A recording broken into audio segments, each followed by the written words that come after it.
জ্বালানির দাম বাড়লেও মিলছে না স্বস্তি। রাজধানী ঢাকা থেকে শুরু করে পুরো দেশ জুড়ে এখনো তেলের জন্য হাহাকার। লম্বা লাইনে ঘন্টার পর ঘন্টা দাঁড়িয়েও মিলছে না ডিজেল, অকটেন কিংবা পেট্রোল। এই পরিস্থিতিতে কিছুটা স্বস্তি ফেরাতে আজ থেকে ডিজেল, অকটেন ও পেট্রোলের সরবরাহ ১০ থেকে ২০% বাড়ানোর ঘোষণা দিয়েছে জ্বালানি বিভাগ।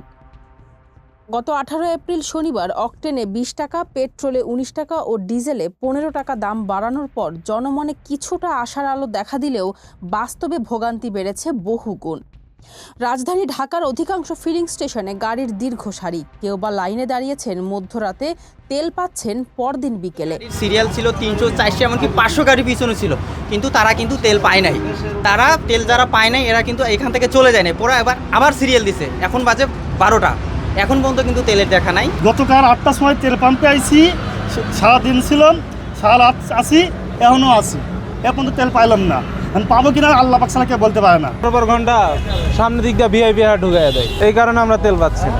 বাংলাদেশ পেট্রোলিয়াম কর্পোরেশন বিপিসি অধীন বিতরণকারী কোম্পানিগুলোকে বর্ধিত হারে জ্বালানি বিক্রির নির্দেশ দেওয়া হয়েছে।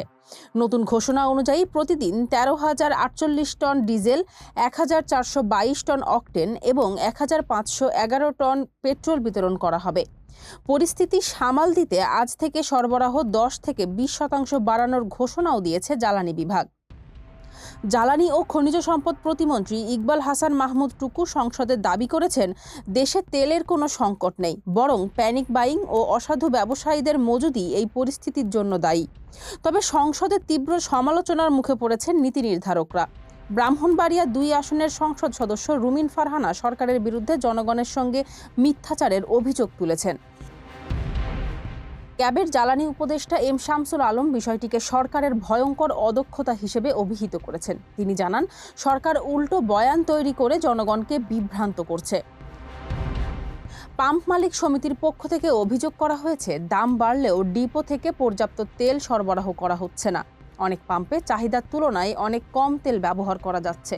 এদিকে রাজধানী ঢাকা থেকে শুরু করে সাভার, বগুড়া, বরিশাল ও ব্রাহ্মণবাড়িয়ার মতো জেলাগুলোতেও তেলের তীব্র সংকট দেখা দিয়েছে।